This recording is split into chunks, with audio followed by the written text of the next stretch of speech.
Welcome, fellow night owl. If you're just settling in for a cozy, relaxing listen, perhaps nestled beneath the covers or sinking into a comfy armchair, I'm so glad you've joined us. Before we embark on tonight's journey through the fascinating and often grim world of piracy, I'd love to know where in the world you're tuning in from and what time of day it is for you. Feel free to leave a comment and let me know. Perhaps it's a rainy evening in London, a sunny afternoon in Sydney, or the wee hours of the morning in New York. Wherever and whenever you are, I'm delighted to have you along for the voyage. If you enjoy calm, immersive storytelling that brings history to life in rich detail, all while helping you unwind and drift off to sleep, you might consider subscribing to this channel. We'll be exploring all sorts of intriguing corners of history in this soft, relaxing style. And tonight, we turn our attention to the golden age of piracy. When you picture a pirate, what images spring to mind? Perhaps a fearsome figure with a patch over one eye, a cutlass in hand, and a colourful parrot perched on his shoulder. You might envision a band of swashbuckling rogues hoisting the Jolly Roger as they set out in search of plunder and adventure across the sun-dappled Caribbean. This is the pirate of storybooks and Hollywood films, a romantic anti-hero who's as charming as he is dangerous. But as is so often the case, the reality was quite a bit grimmer and more complicated than the legends suggest. While the exploits of famous pirates like Blackbeard and Bartholomew Roberts have been burnished by myth into tales of daring do, the true story of life as a pirate during the Golden Age was one of hardship, brutality, ever-present danger, and often grim fates. Tonight, we'll peer behind the curtain of pirate lore to uncover what that life was really like for the men, and even a few women, who sailed under the black flag. As you get settled in, let your mind begin to paint a vivid picture of the world we'll be exploring. The year is 1716, and the golden age of piracy is at its peak.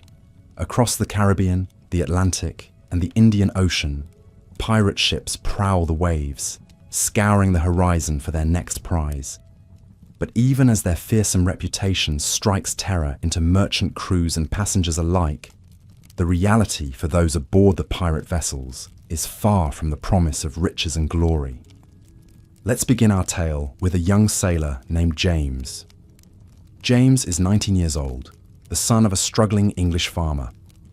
Desperate to escape poverty and lured by the promise of adventure, he signed on with a merchant ship bound for the West Indies. But life aboard the merchant vessel was almost as grim as the hardscrabble existence he'd left behind. The work was ceaseless and backbreaking, the rations meagre and often rotten. The ship's captain was a tyrant, doling out beatings for the smallest infractions.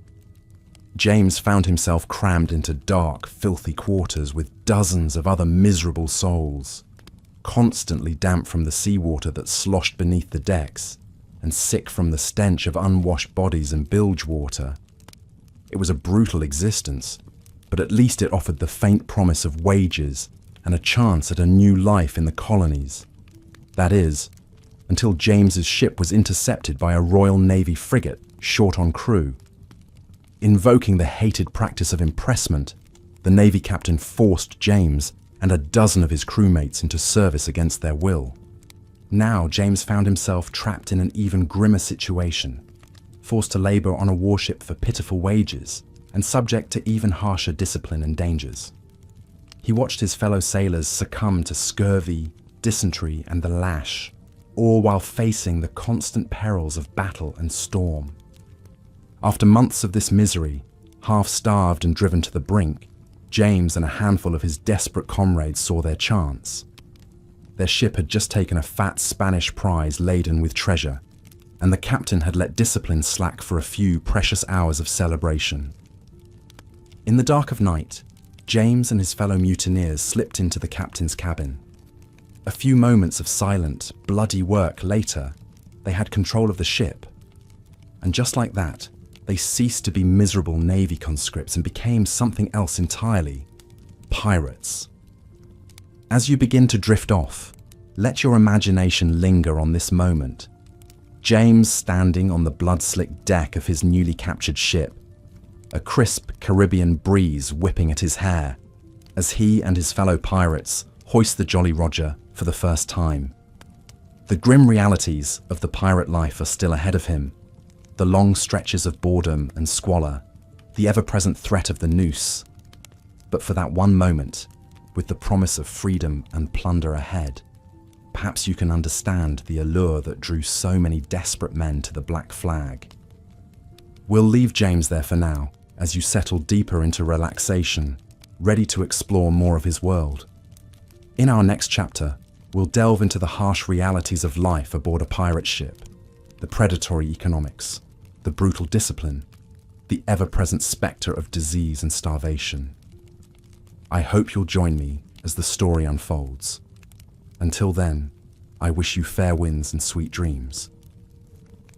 As the sun sank low over the glistening Caribbean, the notorious pirate Edward Teach, better known by his fearsome moniker Blackbeard, stood at the bow of his ship, the Queen Anne's Revenge. The vessel's sails billowed in the warm evening breeze, propelling him and his crew of hardened brigands toward their next daring raid. Blackbeard cut an imposing figure against the fiery sky, his thick dark beard braided with ribbons and his towering frame draped in a swirling coat. But beneath this iconic image lay a far less romantic reality. The harsh, brutal, and often short existence of a sailor turned to piracy in the early 18th century. Born Edward Teach in Bristol, England, around 1680, the future scourge of the seas first tasted naval life as a young privateer in Queen Anne's War. Privateering, a form of legal piracy sponsored by governments to harass enemy ships, introduced Teach to the thrilling pursuit and capture of vessels on the high seas. But when the war ended in 1713, Teach and countless other mariners found themselves adrift without employment. For many, piracy beckoned as their only escape from destitution. Teach joined the crew of the pirate Benjamin Hornigold, learning the outlaws' tactics of intimidation and guerrilla warfare in the West Indies and off the American coast. In an era of great economic upheaval and inequality, piracy surged as desperate men sought to seize by force the riches that society denied them. Monarchy and aristocracy accumulated vast wealth, while common sailors earned meagre wages and endured brutal discipline in the royal navies and merchant fleets. Naval life in the 18th century was a hard and joyless existence. Rations were poor, living quarters cramped and unsanitary, disease rampant, and punishment severe. Sailors were often impressed into service against their will, seized by press gangs, and forced to leave their homes and families for years at sea. Faced with such intolerable conditions, many sailors jumped ship and turned pirate when the opportunity arose. Teach seized command of his own pirate ship, the Queen Anne's Revenge, and earned his fearsome reputation as Blackbeard along the American coast and Caribbean. His name would become legend, evoking both admiration and terror. Yet his actual life as a pirate was nasty, brutish, and ultimately short. The reality aboard pirate ships was far grimmer than in most romantic imaginings. Conditions were crowded, filthy, and filled with the constant threats of violence, disease, and malnutrition. Pirates imposed strict discipline on their crews, with harsh punishments like flogging and marooning for any who broke the code. On long voyages far from land, the dreaded spectre of scurvy haunted every pirate. This wasting disease, caused by vitamin C deficiency, made gums bleed, teeth fall out, and old wounds reopen as it ravaged the sufferer's body. Other common scourges included dysentery, typhus, malaria, and yellow fever, which could rip through a ship and decimate its crew. The combat tactics of pirates depended more on speed and intimidation than firepower. They aimed to rapidly overtake and board victim ships, then cow them into submission by a show of force. Blackbeard honed this psychological warfare to a fine art, cultivating his diabolical appearance and demeanor to strike terror into his targets' hearts. When intimidation failed, combat was vicious, bloody, and often hand-to-hand. Pirates were hardened fighters and notoriously reckless, even suicidal in battle. Many wore an eye patch not from some heroic combat injury, but simply because it kept one eye adjusted to the darkness below decks, where the fiercest close-quarters fighting occurred. For all the perils they braved, most pirates saw paltry rewards. The loot from merchant ships was quickly spent or gambled away in port, with little saved or invested. Despite legends of vast buried treasure, most pirates remained poor, chasing an elusive dream of riches that always seemed just over the horizon. Among the pirate ranks of the Golden Age were two women, Anne Bonny and Mary Read, who defied the era's rigid gender roles. Both originally disguised themselves as men to join pirate crews, but their true identities were eventually discovered. By all accounts, they were the equals of any male pirates in ferocity and fighting skill. Irish-born Anne Bonny was drawn into piracy by her lover, Calico Jack Rackham. She earned a fearsome reputation for her ferocity in battle, reputedly fighting on even as Rackham and the rest of his crew cowered drunk below decks. When their ship was captured by British pirate hunters, Bonny was sentenced to hang, but she won a stay of execution by claiming to be pregnant. Her ultimate fate is unknown. Mary Read had a similar tale, taking to male disguise as a youth to join the British military, then later turning to piracy in the Caribbean. She linked up with Bonny and Rackham aboard the pirate ship Revenge. In the last battle of their pirate careers, Red and Bonny were the only ones to offer any serious resistance as pirate hunters seized their ship. Red, too, avoided the noose by pregnancy, but tragically succumbed to a fever in her Jamaican prison cell. As British authorities vowed to suppress the pirate scourge, skilled pirate hunters like Woodes Rogers and Benjamin Hornigold ruthlessly pursued the most notorious brigands. Once pirate comrades themselves, Hornigold and Rogers had accepted royal pardons and now relentlessly stalked their former brethren. It was pirate hunter Robert Maynard who finally killed Blackbeard after a ferocious battle off the coast of North Carolina in 1718. According to legend, Blackbeard suffered 5 gunshot wounds and 20 cutlass slashes before finally succumbing with his boots on. Maynard hung the beheaded corpse from his ship's bowsprit as a grim warning to other pirates, and the infamous Blackbeard passed into the realm of myth. Most pirates met similarly brutal ends. For the few who survived long enough to see trial, the inevitable sentence was death. They were hanged high from dockside gallows in public spectacles of violence intended to deter potential pirates. In a final act of defiance, some went to their deaths without repentance, mocking the authorities and encouraging comrades to the end. The pirate Charles Vane reportedly commented from the scaffold, "I hope there are some pirates here today. I was one myself and lived that life for over 20 years. And if there be any here, my advice to you is to make your hay while the sun shines, for I don't grudge the hangman his wages, nor the government their due. There is an entire world filled with wealth, and you have only to take it in your own 2 hands. Good luck, boys, and farewell." As naval power projection improved, and the great colonial empires consolidated control over maritime trade routes, the golden age of piracy flickered and died away. By the 1730s, changing economic conditions had made piracy a less viable alternative to legal seamanship, and the remaining freebooters struggled to survive, let alone prosper. In the centuries since, the brief reign of the pirates has been romanticized and mythologized in endless books and films. The real pirates, those desperate men driven to crime and insurrection against a harsh world order, have largely been forgotten. Their sufferings and sacrifices obscured behind a veil of dashing legends. The true face of piracy was a life of brutality, privation, and grim fatalism in the struggle to survive.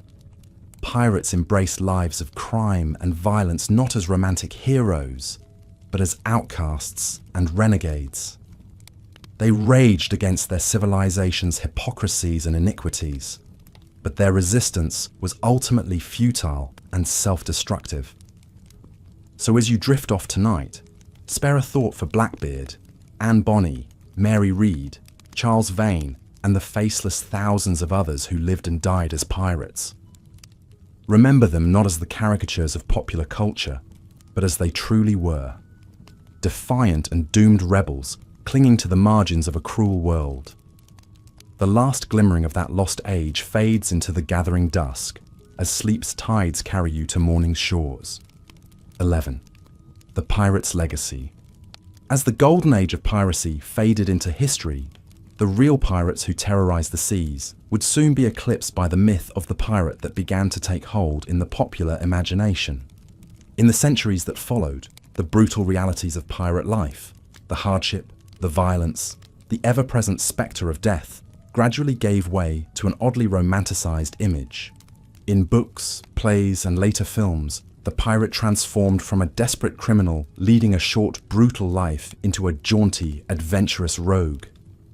The tattered, filthy clothes became flamboyant costumes. The pirate's grim struggle for survival in a hostile world became a dashing quest for glittering treasure. Real pirates who were stricken with scurvy were reimagined swigging from bottles of rum. The dangerous, often deadly pirate life was recast as one of freedom and adventure, a glamorous alternative to the restrictions of civilized society. The likes of Blackbeard, Bartholomew Roberts, and Charles Vane became folk heroes and icons, their grisly ends forgotten or glossed over. Even pirates who were nothing more than vicious killers, like Edward Lowe, were celebrated as rebellious anti-heroes. This myth of the romantic pirate so captured the public's imagination that it has endured for centuries. But one wonders what the real pirates of the Golden Age would have made of this strange second life granted to them by posterity. These hardened men, and a few women, who risked everything for an uncertain share of plunder, who endured unimaginable hardships, and who usually met early and violent deaths, might have scoffed at or even resented how their lives have been so thoroughly distorted. For in the sanitized, romanticized depiction of pirates that has taken hold in popular culture, we have lost sight of the stark realities of their existence. We've forgotten the rampant disease, the constant threat of death in battle or by execution, the gnawing hunger and thirst, the long stretches of boredom punctuated by terror, the hard choices driven by economic desperation. The real lives of pirates were not the stuff of adventure yarns and theme park rides. They were brutal and short, full of suffering and cruelty. Perhaps, if those long-dead pirates could speak to us now, they might tell us to remember them as they truly were. Not dashing anti-heroes, but desperate men driven to extremes. Not romantic rogues, but struggling souls doing what they thought they must to survive in a harsh and unforgiving world. They might warn us not to envy their illusory freedom, bought at the price of hardship, violence, and an early grave. And yet, the romanticized image of the pirate has proven indelible. The grim truths, no match for the allure of the tall tales. The myth has taken on a life of its own, one quite apart from the difficult realities of actual pirate life. And so the pirates of the Golden Age will likely go on living their strange second lives as dashing adventurers, even as the real stories of their hard, brutal, all too short existences continue to fade, buried like forgotten treasure beneath the more appealing legend. 12th conclusion. And so, as we've journeyed through the history of the Golden Age of piracy, we've seen that the grim realities of pirate life were a far cry from the romantic myths that have sprung up in the centuries since. For most of the men, and occasional women, who turned to piracy in the early 18th century, it was not a life of adventure and easy riches, but one of hardship, brutality, and usually an early death. From the desperate economic straits and harsh naval conditions that drove many to become pirates in the first place, to the constant threats of bloody battle, execution, and debilitating disease they faced in their brief careers, the lot of a pirate was not an enviable one. The freedom they sought came at the cost of a hard and precarious existence, the camaraderie of shipboard life balanced by the ever-present risk of betrayal or marooning. The lure of plunder was tempered by the often paltry and quickly squandered rewards for their risky endeavours. Most pirates never achieved the lasting fame of a Blackbeard or Bartholomew Roberts, their names and deeds lost to history. Many met their ends on the gallows, their bodies displayed as a grim warning to others who might be tempted to the pirating life. Still more succumbed to the scourges of injury, disease, and malnutrition that were rampant in the squalid conditions aboard pirate vessels. Vanishingly few lived to see old age or enjoy their ill-gotten gains. Yet despite these hard truths, the myth of the pirate as a dashing rogue, a rebellious anti-hero, has proven enduringly appealing. In the centuries since the Golden Age, the grim realities have been gradually obscured by the more romantic legend. The pirate of fiction and film is a jaunty adventurer, not a desperate criminal. His life is one of freedom and excitement, not hardship and brutality. Perhaps this romanticized image has endured because in our modern lives of comfort and security, we find something alluring about the idea of the pirate as a bold rebel, defying the strictures of society for a life of adventure. Or maybe the grim realities of pirate life are simply too uncomfortable, too at odds with what we want to believe, and so we choose to embrace the myth instead. But as we drift off to sleep, let us spare a thought for the real pirates of the Golden Age, not the romanticized figures of legend, but the flesh and blood men and women who struggled and suffered, who risked all for uncertain rewards in a harsh and unforgiving world. Let us remember them as they truly were, in all their flawed and desperate humanity. And in doing so, perhaps we can separate the pirate of myth from the pirate of history, recognizing both the allure of the legend and the grim realities that lie beneath it. For in understanding the true stories of these long-ago outlaws, we may gain a new appreciation for the often difficult choices and harsh realities faced by those who lived on the margins of society, whether in the 18th century or today. And with that thought, let us bid good night to the ghosts of the golden age of piracy, letting their stories, both the grim realities and the enduring myths, follow us into our dreams. As the ship's cook laboriously worked to prepare the crew's meals, the threat of food poisoning was a constant spectre looming over pirate life. With limited means of preserving meats and produce, spoilage was an ever-present danger. Tainted rations could quickly sicken the entire crew, leaving them vulnerable to disease and unable to man the ship effectively. The cook had to make do with whatever provisions were on hand, often turning old scraps and questionable ingredients into barely palatable slop. Weevil-infested hardtack, rancid salted pork and stale biscuits were typical fare. Scurvy-preventing rations like sauerkraut and lemons were prize commodities, jealously guarded and rationed. Fresh water was equally precious and precarious aboard a pirate ship. Casks of drinking water could easily be tainted by algae, insects, or worse. Crews lived in constant fear of the water running out during long sea voyages. Stagnant, contaminated water bred dysentery, typhoid, and other waterborne diseases that could ravage a ship. Malnutrition and vitamin deficiencies were rampant among pirate crews living on such monotonous and often spoiled rations for months at sea. Scurvy was by far the most feared and deadly of these scourges. This wasting disease, caused by lack of vitamin C, led to swollen, bleeding gums, loss of teeth, fatigue, and reopening of old wounds. In its advanced stages, scurvy was a slow, gruesome death sentence. In the early 1700s, a pirate named John Easton recorded a particularly harrowing encounter with this dread affliction. Easton's crew was 3 months into a voyage across the Atlantic. with supplies of fruit and vegetables long since exhausted. The men were subsisting on little more than wormy grain, stale bread, and grog. Scurvy began to take hold, slowly crippling the crew. Easton describes one pirate, a seasoned buccaneer named Tom, deteriorating before his eyes. Once a robust, swaggering man, Tom grew listless and withdrawn as scurvy sapped his strength. His gums turned black and rotten, with teeth falling out at an alarming rate. Foul-smelling sores opened on his skin, oozing blood and pus. Towards the end, Tom's joints seized up, leaving him immobile and raving with pain and fever. Most of Easton's crew succumbed to scurvy on that voyage, their bodies committed to the deep. It was a fate that struck fear into the heart of every pirate.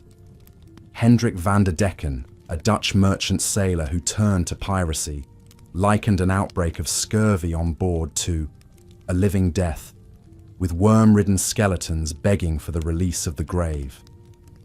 Such was the spectre of disease and malnourishment that constantly stalked pirates on the high seas. Even when pirates were well fed and free of scurvy and dysentery, they faced the risk of debilitating tropical illnesses. Voyages to the Caribbean and the coasts of Africa exposed them to yellow fever, malaria, and other endemic diseases for which they had no immunity or remedy. These illnesses could scythe through a ship's company like a hot knife through butter. In 1721, the crew of pirate captain Bartholomew Roberts raided shipping along the Guinea coast, also known as the White Man's Grave, for its fearsome disease environment. Within 2 months, more than half of Roberts's crew had succumbed to the bloody flux and malignant fever. John Atkins, a British Navy surgeon, examined the emaciated survivors. He described men raving with a pestilential delirium, with yellow visages and skin pricked by hemorrhages. Outbreaks of yellow fever, malaria, and other tropical diseases devastated pirate crews, leaving survivors too weak to even crew their ships. The pirate Woodes Rogers, who later turned pirate hunter, lost so many men to yellow fever while raiding the Brazilian coast that he had to temporarily abandon 2 of his prizes for lack of crew. Such was the ever-present scourge of disease inherent in the pirate life. Beyond the inescapable threats of malnutrition and illness, a pirate also had to contend with the constant danger of grievous injury in battle and shipboard life. Puncture wounds, gashes, lacerations, and blunt force trauma were par for the course in the heat of a naval engagement or a pirate boarding action. Even routine work aboard a ship carried serious risk in an era without safety precautions. Falls from the rigging, crush injuries from heavy equipment, and lacerations from frayed ropes and splintered wood were commonplace. A pirate who lost a finger, toe, or eye to such everyday hazards had little choice but to bind up the wound and soldier on. There was no respite for the injured or maimed in the pitiless world of piracy. Serious wounds and injuries often meant a slow, agonizing death sentence in the age of sail. With little understanding of infection or sterile practices, even minor wounds could quickly fester and turn gangrenous in the fetid, cramped, unsanitary conditions aboard a ship. Cauterization with boiling tar was a common field expedient to stem bleeding, with agonizing results. Accounts of pirate surgeons using carpenter's saws to crudely amputate mangled limbs and digits, without anesthesia or proper surgical tools, paint a grisly picture of the realities of medical treatment at sea. Men lucky enough to survive such brutal ministrations often did not live long, soon being carried off by sepsis and secondary infections. The infamous pirate Edward Teach, better known as Blackbeard, bore numerous scars from such grievous wounds. His body was crisscrossed with the marks of blades, bullets, and even a pistol burst that blew off several of his fingers. Teach was said to keep the severed digits in a pouch, morbidly showing them off while drinking and carousing. For Blackbeard and his ilk, disfiguring wounds were the price of the pirate's life. But beyond the perils of combat, even the everyday labor of manning a ship was fraught with the risk of disabling or fatal injury. Raising anchors, trimming sails, and hauling lines required long hours of back-breaking, dangerous work, often in harsh weather and high seas.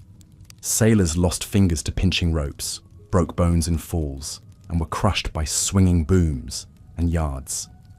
The constant strains, impacts, and abrasions of shipboard life often led to painful chronic conditions like arthritis, bursitis, and repetitive strain injuries. A pirate's hands were often gnarled claws, with missing digits and joints swollen and distended from a lifetime of hard labor and injury. Even if a buccaneer survived battle unscathed, the long-term toll on his body was inescapable. Blackbeard's quartermaster, a man known only as Israel Hands, embodied the ravages of a pirate's life. Hands had been with Teach since the early days, bearing wounds from numerous engagements. He was said to be missing an eye and several fingers, with a face latticed by dueling scars. More ghastly still, Hands' back and joints were twisted and contorted from grueling decades of shipboard labor. Israel Hands was still feared for his ferocity in battle, despite his disfigurements and infirmities. He was Blackbeard's strong right arm, running his ship with an iron hand. But for all his fearsome reputation, it was a life of unrelenting pain and physical torment that Hands and his fellow pirates endured. Their wounds and scars told the grim, unvarnished tale of the pirate's lot. Pirate ships were dark, dank, and claustrophobic, permeated by a miasma of unwashed bodies, rancid bilge water, and the ever-present stench of decay. Vermin like rats, fleas, and lice were inescapable, spreading pestilence and misery. Pirates scratched at weeping sores and pus-filled buboes, even as they fought desperate, blood-soaked battles and drank themselves into stupor to forget their pain. The hell of a long sea voyage was compounded by the constant spectre of violent death or maiming that hung over every pirate. A life of endless toil, privation, and squalor was more often than not cut short by a bloody end in battle, on the gallows, or racked by agonizing disease. This was the grim reality concealed behind the romantic myths of piracy. Few accounts capture this awful truth more starkly than the last moments of the notorious pirate William Fly. Gibbeted in Boston Harbor in 1726 for leading a mutiny and turning to piracy, Fly presented a ghastly spectacle. Emaciated by jail fever and with his body burdened with sores and scars, he seemed a walking corpse even before the hangman's noose snapped his neck. Yet Fly remained defiant to the end, refusing to repent for his crimes and calling out the injustices and abuses that drove starving men to piracy. His hollow eyes and wasted frame seemed almost a personification of the miseries and hardships of the pirate's life. A witness recalled Fly's lifeless, pox-ridden countenance as emblematic of the depravities and misfortunes to which they subject themselves who go a-pirating. William Fly's grisly fate and the awful condition of his broken body stand as a stark warning of the realities of pirate life beneath the romanticized facade. The true face of piracy was not the dashing swashbuckler or the merry rogue of legend, but a man like Fly, disease-ravaged, maimed by violence, driven to desperation and destruction by the hardships and cruelties of his lot. As we peer through the veil of piratical mythology, we glimpse the grim truth beneath, a life of squalor, hunger, disease, and ever-present danger, where even the bonds of loyalty and brotherhood among buccaneers were all too often poisoned by suspicion, betrayal, and murderous violence. The lot of the pirate was a brutal and usually brief one, with few escaping a bloody end. Such was the cold reality of life under the Jolly Roger. The pirate's plunder, the lure of untold riches, golden doubloons, glittering jewels, majestic treasure chests overflowing with booty. These are the romantic images that have long captured our imaginations when we think of pirates. But the reality, I'm afraid, was usually far less glamorous or rewarding for the sea robbers of the Golden Age. Contrary to the fanciful buried treasure of storybooks, the average pirate's plunder was often meager, unpredictable, and far from secure. While Hollywood films depict pirates as living like kings off vast piles of gold, most struggled through long stretches of empty pockets and growling stomachs between scores. And those sporadic prizes they did manage to seize were usually quickly frittered away on rum and revelry at the next port, rather than saved or buried. You see, the pirate's life was one of constant desperation. Incessantly hunted by navy ships and with few friendly ports for refuge, they lived in perpetual danger and uncertainty. The only real security lay in their hidden island bases and the solidarity of their pirate brethren, and both demanded ample shares of whatever treasures were taken to maintain. Most plunder was thus quickly divided up, hurriedly spent in debauched sprees ashore, gambled away or traded for needed food, repairs and armaments before the long, hard months at sea began again. Buried treasure was scarce for practical reasons as well. Coins and jewels were easily divided, pocketed, and spent or traded, rather than lugged around in heavy chests. Any cumbersome treasures like artwork or opulent clothing seized from ships would be fenced at the first opportunity. Why bury your valuables in remote islands when a pirate's life was so perilous and uncertain? Most buccaneers wanted their gold jangling in their pockets, not gathering dust in the ground. Of course, there were certainly scattered cases of pirates seizing memorable large treasure scores, like the famed exploits of Captain Kidd or Blackbeard. But these were very much the exceptions in the pirating life, not the norms. The promise of that one big haul was a fickle siren call that led many a hopeful pirate to a watery grave, empty-handed. For most pirates, the plunder was merely a temporary reprieve from hardship and want, not a key to enduring riches. A successful raid might yield a few weeks or months of rum-soaked hedonism and the ability to replace tattered clothes or repair beaten ships. But the gold was always quick to drain away, leaving the buccaneer facing the same hard choices and brutal realities that drove him to piracy in the first place. It was a vicious, uncertain cycle with scant hope of escape. There's a true story that poignantly illustrates the fleeting nature of pirate treasure. In 1720, the pirate captain Christopher Condent captured an Arabian ship laden with gold, silver, jewels, and other precious cargo, a haul valued at over £150,000, one of the largest pirate scores ever. But just 3 years later, Condent had lost it all, every coin squandered on wine, women, and gambling. The once swaggering pirate king died a broken-down alcoholic, begging for drinks in the taverns of Saint-Domingue. For all the risks they took and blood they spilled, very few pirates ever found more than ephemeral tastes of treasure, let alone the enduring myth of glory and riches. The hard, cruel mathematics of the pirating life ensured most who embarked upon it would wind up in unmarked graves with little more than the clothes on their backs and the lead in their bellies to show for it. Far more dependable were the meager, unglamorous rewards the pirate could usually count on after a raid. A few coins in his purse, a hammock to sleep in, and a belly periodically filled with food and rum. Not quite the mountains of glittering gold doubloons the storybooks would have us imagine. But then, so little about real pirates' short, brutal lives aligned with the romantic myths that would loftily paint them in following centuries. Perhaps the cruelest twist of the pirates' plunder was that the ultimate rewards were so often reserved for those who had done the least to earn them. Pirate captains, far from the daring swordsmen leading every charge in movies, often lurked in the rear to preserve their lives and command. Yet they were entitled to double the shares of an ordinary crewman who risked life and limb on the front lines of every raid. As with so much in their world, The promise of riches was a beguiling facade, concealing the far grimmer inequities of a pirate's reality.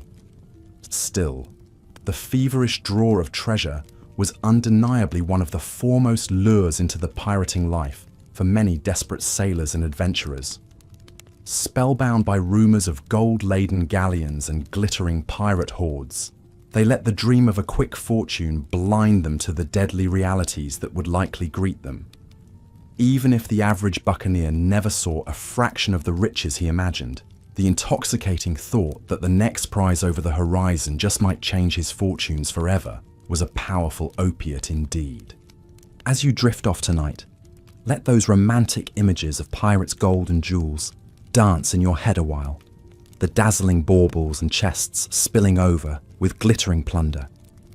Just remember that for the real pirates of the Golden Age, those visions were but wisps of fantasy glimpsed between long bouts of hardship, tedium, and brutality as their short, hard lives wore away on the sea. The treasure was always just one more illusory figment of the enduring pirate myth, flitting like a tantalizing mirage over far grimmer realities. So while buried treasure makes for delightful storybook fare, I'm afraid the average seagoing pirate found little more than pockets of desperation and a few doubloons to dull his miseries in his short, uncertain life upon the waves. Reality, as is so often the case, tended to be far less kind or romantic than the gilded legends we so love to spin. As the sun sank slowly beneath the waves, the pirate ship bobbed gently on the darkening sea. The crew had finished another long day of back-breaking labour, hoisting sails, scrubbing decks, and manning the bilge pumps to keep the leaky vessel afloat. As dusk fell, the lucky ones not on night watch descended wearily into the cramped, reeking darkness of the gun deck to grab a few precious hours of sleep in swaying hammocks. There was no privacy aboard a pirate ship. The crew lived crushed together like rats in a barrel.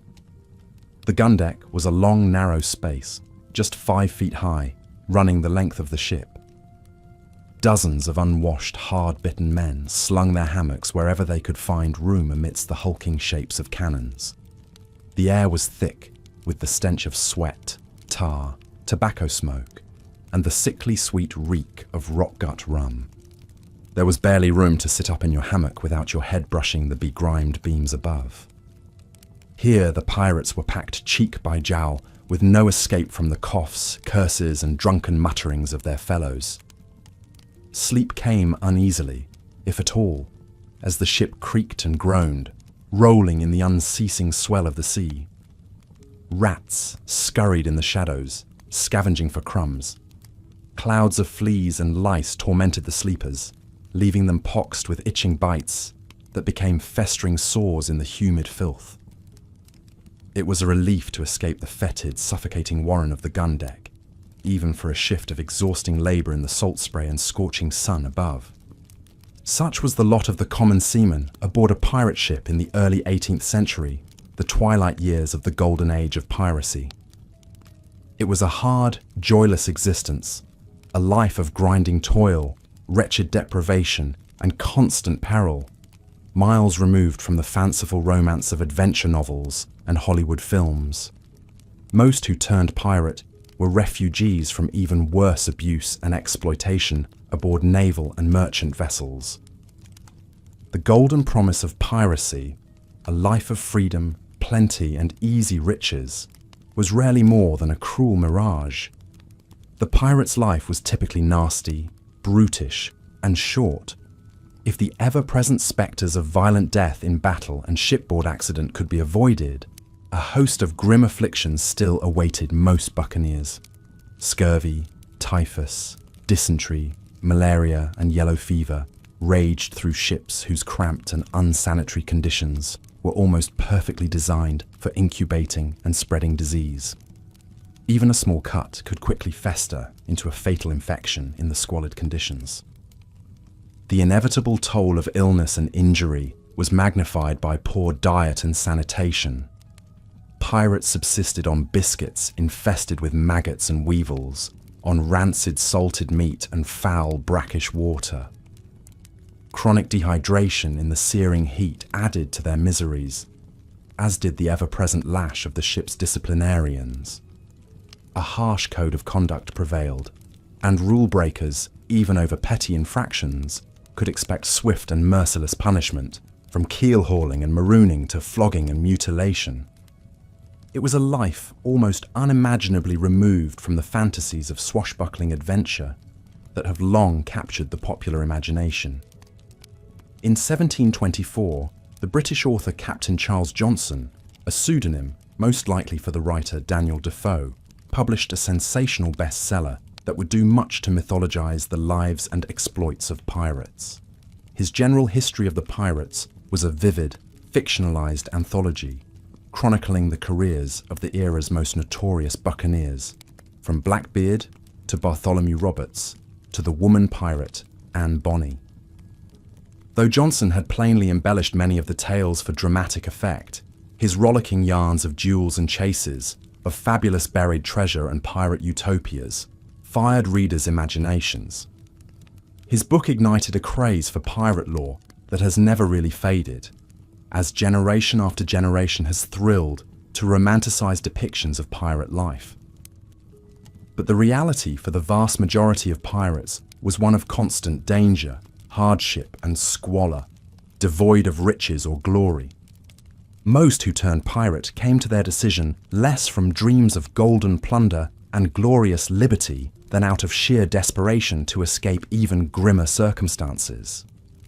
Throughout the age of sail, conditions for ordinary seamen in all seafaring trades, both naval and merchant, were some of the harshest and most exploitative of any profession. Sailors, especially in the British Royal Navy, endured lives of incredible hardship, privation, and abuse that could make the meagre rations and iron discipline aboard a pirate ship seem almost idyllic by contrast. The lot of the common sailor in this era was dismal by almost any measure.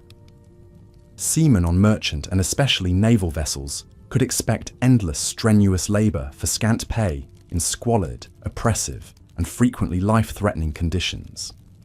Rations were scanty and often rotten, living quarters dank and overcrowded, discipline severe to the point of vicious cruelty.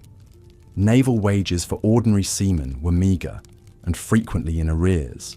With inflation, a sailor in 1726 could expect half the weekly pay, in real terms, of his predecessor a century earlier. Long voyages kept men away from home for years and effectively precluded normal family and social lives. But worst of all was the drastic curtailment of personal liberty. Naval seamen in particular were little better than slaves. The moment they set foot on a king's ship, they were subject to a brutal regimen of forced labour and savage corporal punishment under the lash or cat-o'-nine-tails. Even more egregious was the common practice of impressment, whereby working men with seafaring experience were kidnapped by press gangs and forced into naval service against their will. By effectively legalizing this form of shanghaiing from 1664, the British Crown ensured itself a steady supply of experienced seamen to man its imperial fleets, at great savings to the public purse. For most pressed men, naval service meant a life of backbreaking drudgery, constant and often sadistic discipline, disease, disfigurement, danger, and not infrequently death in combat. Scant reward for their forced sacrifice. It meant interminable voyages to foreign climes, far from the comforts of home and family. It meant never knowing if they would see their native shores or loved ones ever again. It meant abandoning any hope of living as free men, making their own choices and charting their own destinies. Perhaps unsurprisingly, desertion from Royal Navy ships was rampant. By some estimates, a sixth of British seamen deserted annually in the early 18th century. Untold numbers of pressed men, given the chance, voted with their feet and escaped their intolerable conditions by fleeing naval service for the promise of life as freebooters. Though still grim and perilous, the pirate life at least offered an escape from the relentless oppression and exploitation of the Royal Navy. Compared to the king's ships they left behind, pirate vessels were downright egalitarian in their power structures and allocation of plunder. Buccaneers elected their captains and drew up written charters codifying the rights and shares of every member of the crew. Pirate ships still required strict discipline to function, but corporal punishment was limited, and a man had at least some say in his fate. The work was still dangerous and backbreaking, but seamen kept a fair portion of any loot and had some chance at prize money.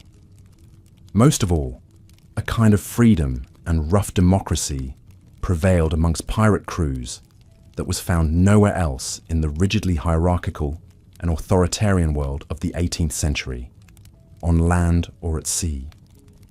Every buccaneer had a voice and a vote in shipboard affairs. Officers were elected and could be deposed for dereliction or abuse of power. Plunder was allocated by strict shares, with crew receiving the lion's portion. Manufacturers were punished. The unskilled could rise through ability and, most shockingly, even a small number of blacks found respect and brotherhood as equals. Pirates effectively formed floating proto-democracies with a degree of meritocracy, egalitarianism, and self-determination unparalleled elsewhere in the Atlantic world. At a time of nascent Enlightenment ideas about equality and natural rights, when most ordinary labourers and seamen still toiled in conditions little better than feudal servitude, life aboard a pirate vessel offered a heady taste of liberty and autonomy that was otherwise unimaginable for men of their station. It's little wonder, then, that the choice between naval impressment and piracy was scarcely a choice at all for many seamen. A young sailor kidnapped from the docks of Bristol or Liverpool by a Royal Navy press gang faced a grim future of abusive subjugation, backbreaking drudgery, and quite likely early death in combat or from disease. Offered a chance to jump ship and throw in his lot with freebooters instead, he could hardly be blamed for risking the hangman's noose to live out his days in defiant independence. And so the early 18th century saw the great age of the pirates reach its bloody zenith, as more and more desperate sailors turned buccaneer and the Royal Navy lost ever greater numbers of skilled seamen to the lure of the black flag. The pirate's life was still one of constant mortal peril and frequent brutality, but it was one he had at least chosen freely, beholden to no master but himself, in fellowship with brother outlaws who had likewise seized their own fates. Take the young Edward Cobham, an able seaman pressed into service aboard the HMS Bellona in 1716. Cobham suffered 2 hellish years of abuse, deprivation and drudgery before finally fleeing to join the crew of the notorious pirate captain Howell Davis. Though still hard and precarious, his life as a buccaneer offered a kind of deliverance, a chance at dignity, agency, and self-determination that naval service had stolen from him. For a time, fortune seemed to smile on Cobham and his fellow freebooters as they plundered the lucrative shipping lanes of the Spanish Main. But the pirates' lot was ever a chancy one, and after 2 years of raids and chases, a chance encounter with a Royal Navy frigate near the Bahamas brought their brigand's idyll to a calamitous end. Outgunned and overmatched, Davis and most of his crew were cut down in a bloody rout. Cobham survived the carnage, but his fate was grimmer still. Dragged to Port Royal in chains, the young buccaneer faced the stern justice of the Admiralty Court. Remorse and repentance gained him no reprieve. As a naval deserter turned pirate, he could expect precious little mercy.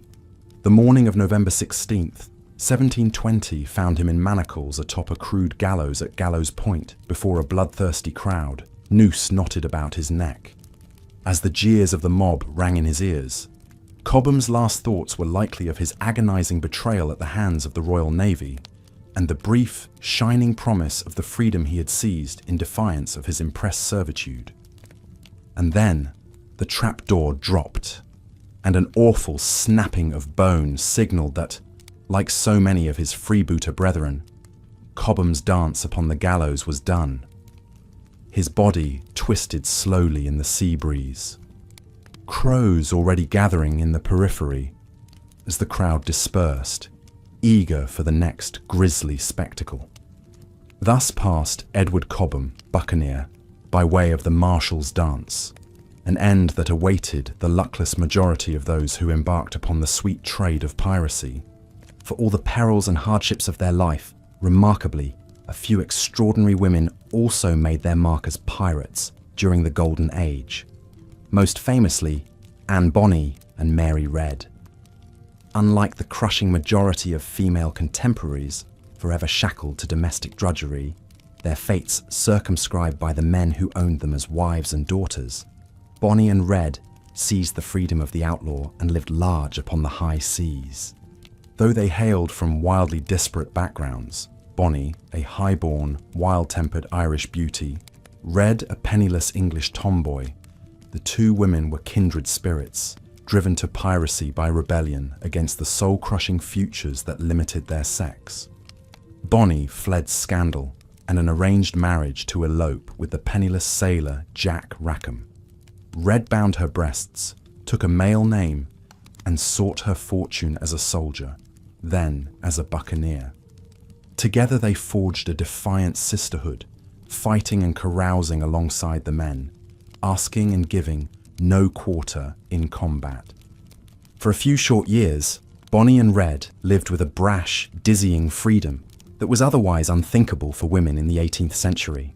But their idyll proved tragically brief, undone, ironically, by the very womanhood whose shackles they had so boldly thrown off. Captured at last, after a ferocious battle off Jamaica, and unmasked as women, they found their sex afforded them no path to clemency. Rackham and the rest of the crew faced summary hanging, while Bonny and Reed were condemned to await trial and near certain execution in the fetid squalor of a Jamaican prison. Bonny and Reed never faced that final dance at Gallows Point. Both escaped the noose by pleading the belly, the legal reprieve afforded to pregnant women. Reed succumbed to jail fever, and her child was stillborn. She died in her cell mere days before her scheduled execution. Of Bonny's ultimate fate, nothing definitive is known. She simply disappeared from the record after the birth of her child. Some said she reconciled with her estranged father and lived to a ripe old age as a respectable matron. But it is just as likely that her restless spirit never found peace on land, and she perished alone in some distant corner of the New World, dreaming to the last of the sweet trade and her days of unbound freedom on the rolling sea. Those days were already fading into twilight as Bonny and Reed languished in Spanish Town prison. The golden age of piracy flickered and drew inexorably to its end in the first decades of the 18th century, snuffed out by an accelerating series of crackdowns on both sea and land.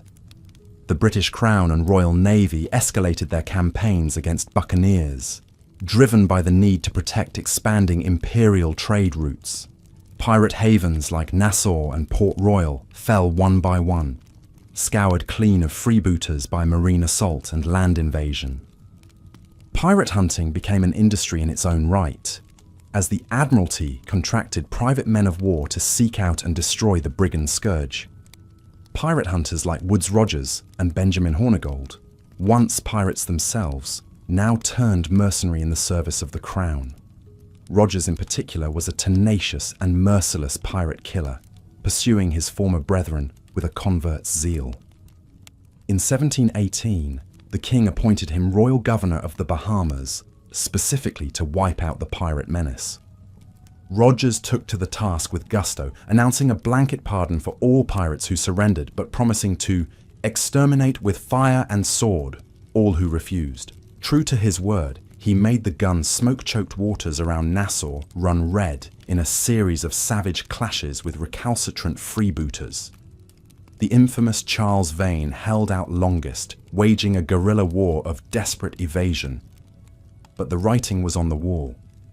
Within a year, the pirate republic had fallen, replaced with a heavily fortified crown colony. A shrewd administrator, as well as a ruthless pirate killer, Rogers sought to remake the Bahamas into a law-abiding commercial hub. Leveraging the island's strategic location, He developed a thriving trade in salvaged cargo while building up the infrastructure of Nassau town.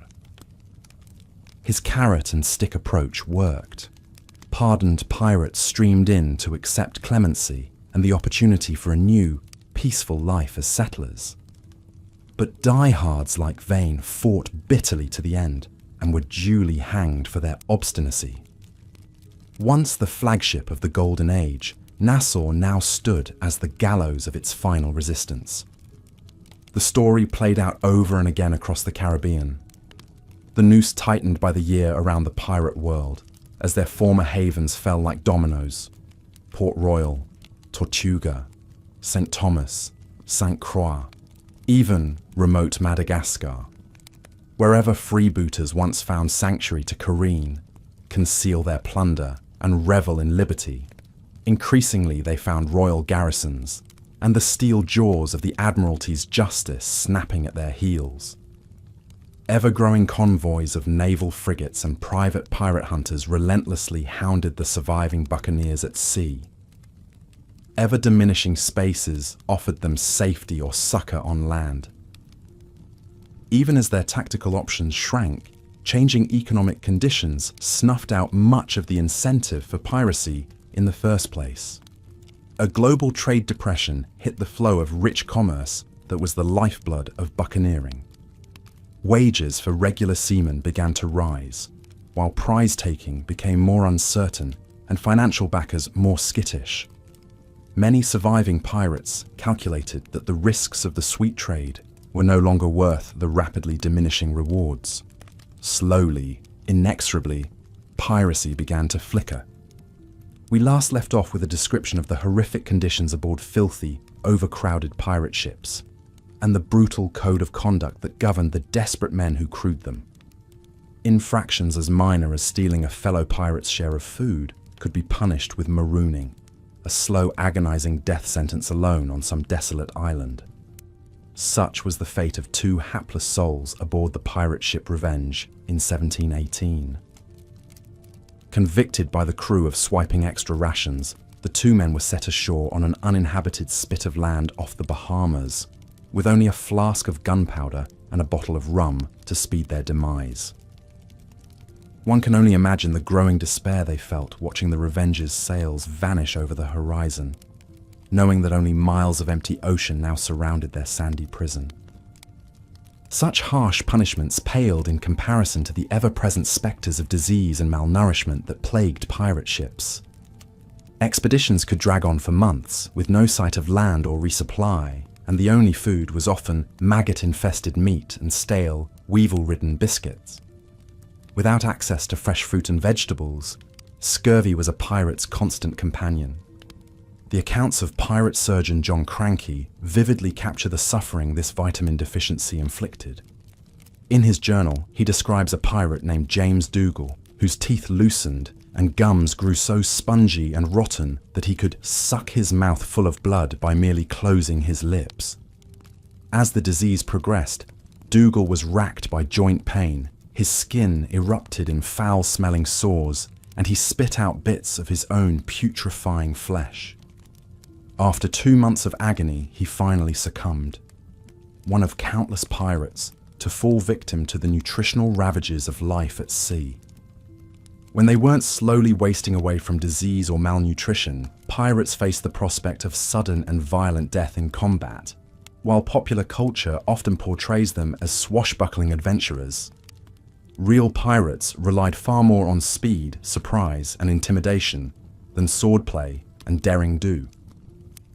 A lone merchant ship, unlucky enough to sail into a pirate's sights, first realized its peril when the distant vessel suddenly unfurled additional sails and surged forward in pursuit. The last thing many captains saw was the terrifying skull and crossbones of the Jolly Roger whipping in the wind as the pirates pulled alongside, a psychological ploy to shock their prey into immediate surrender. Those merchant crews brave or foolish enough to resist were swiftly treated to a barrage of ear-splitting cannon fire as the pirates unleashed their opening salvos. Amid the splintering planks and screams of the wounded, the pirates swarmed aboard, ruthlessly cutting down any opposition with a frenzy of swinging cutlasses, stabbing daggers, and point-blank pistol shots. Such was the grim fate of the Dutch merchant vessel Duinenvoorde in 1717, when it had the misfortune to cross paths with the pirate Edward Teach, better known to history as Blackbeard. According to surviving accounts, Blackbeard's crew subjected the Duinenvoorde to a ferocious barrage, reducing its mainmast and many of its crew to bloody splinters. As the pirates boarded, the Dutch seamen frantically tried to barricade themselves below decks, only to have the hatches torn open and be picked off one by musket fire or forced back topside at sword point.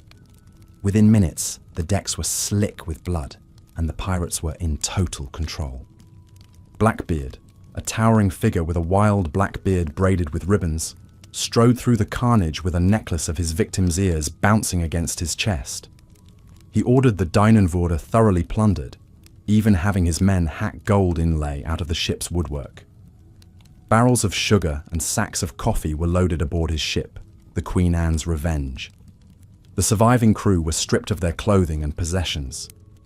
With a mocking bow, Blackbeard departed the shattered ship, leaving its crew to limp back to port and spread terrified tales of the monstrous pirate.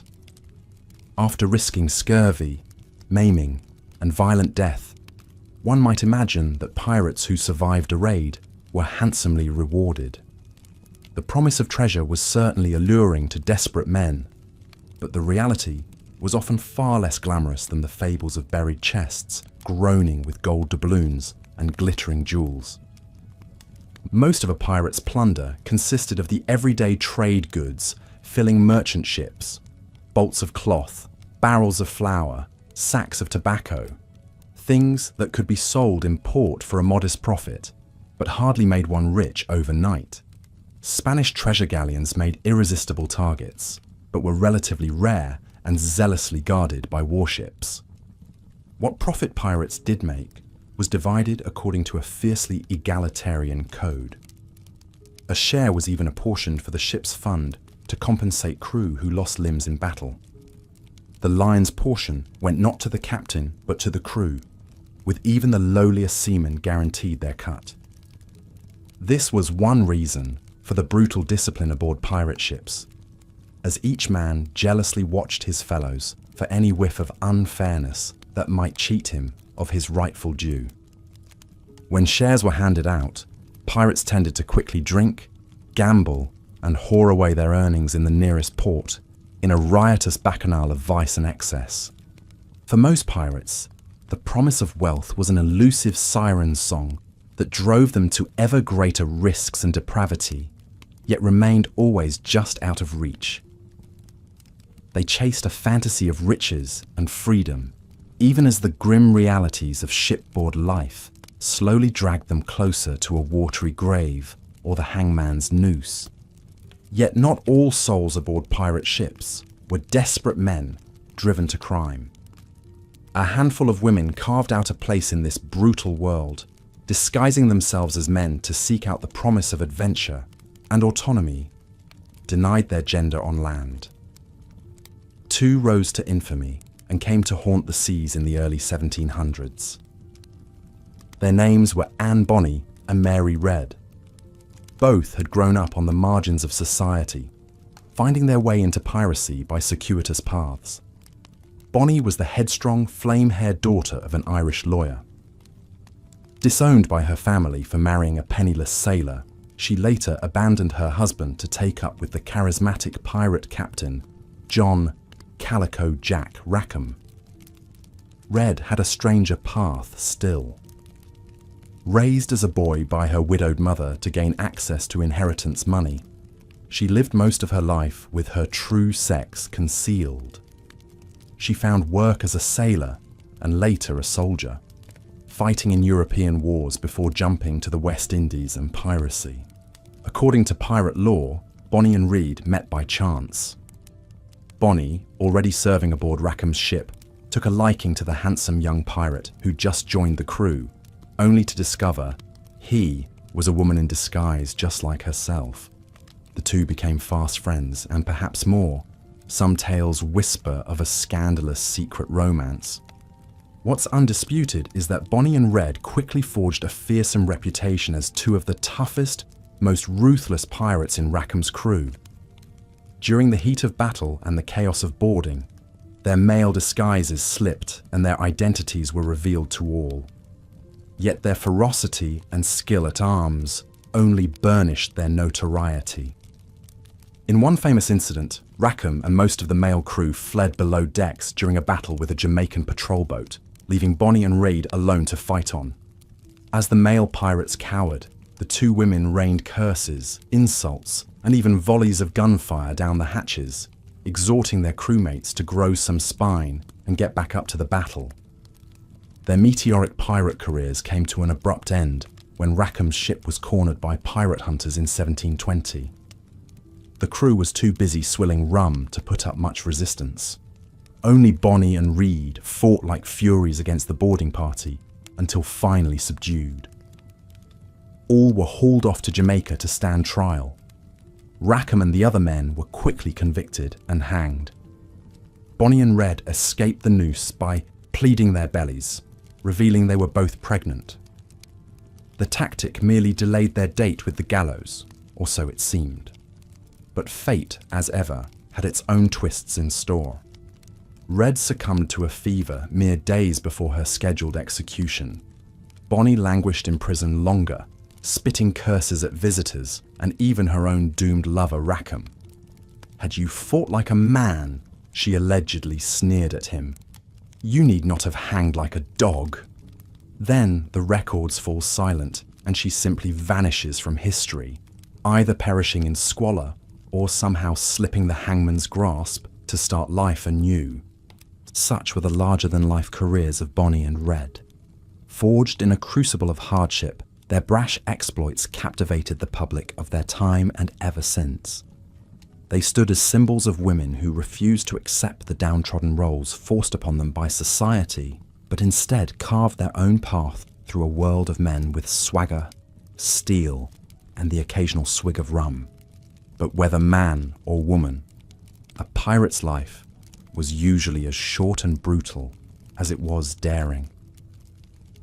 Here's the next part of the script. The end of Thomas Anstis and his crew in the Caribbean was emblematic of the grim and often short lives of pirates in the Golden Age. In reality, the pirate life was nasty, brutish, and short. The average career of a pirate lasted little more than a year before meeting a violent end.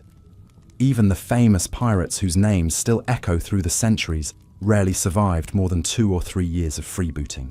Contrary to the romanticized Hollywood image of swashbuckling adventurers, most pirates lived on the razor's edge between feast and famine.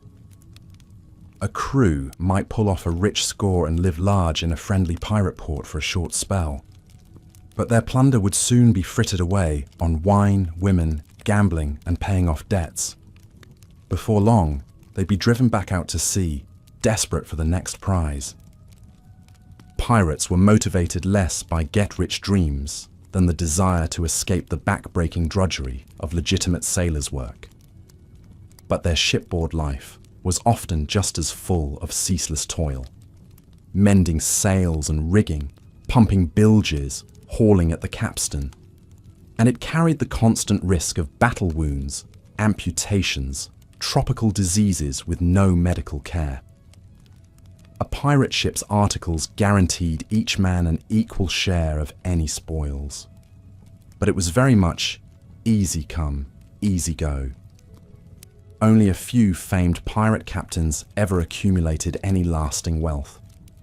The hardships of the pirate life can be vividly seen in the case of Edward Lowe, one of the most notorious pirates of the Golden Age. Born in London around 1690, Lowe started out as a pickpocket and thief. In his early 20s, he was transported to the Americas as an indentured servant, a common fate for the poor. After completing his term of servitude in 1718, Lowe signed on with a sloop headed to Honduras to cut logwood, a valuable dyewood. But his vicious temper quickly got him into trouble. In a drunken argument, Lowe killed a fellow crewman with an axe blow and fled into the jungle. There he joined a hardened gang of escaped slaves, convicts, and deserters. They robbed merchants and farmers around the Bay of Honduras, with Lowe rising to command through his sheer ferocity. Lowe's piratical career began in earnest when his gang seized a small ship and he was elected captain. He captured a larger brigantine and then set his sights on the lucrative shipping lanes of the Caribbean. Lowe cut a notorious figure, with his bushy black beard and the smoking matches he kept wedged behind each ear, ready to light the fuse of a cannon in battle.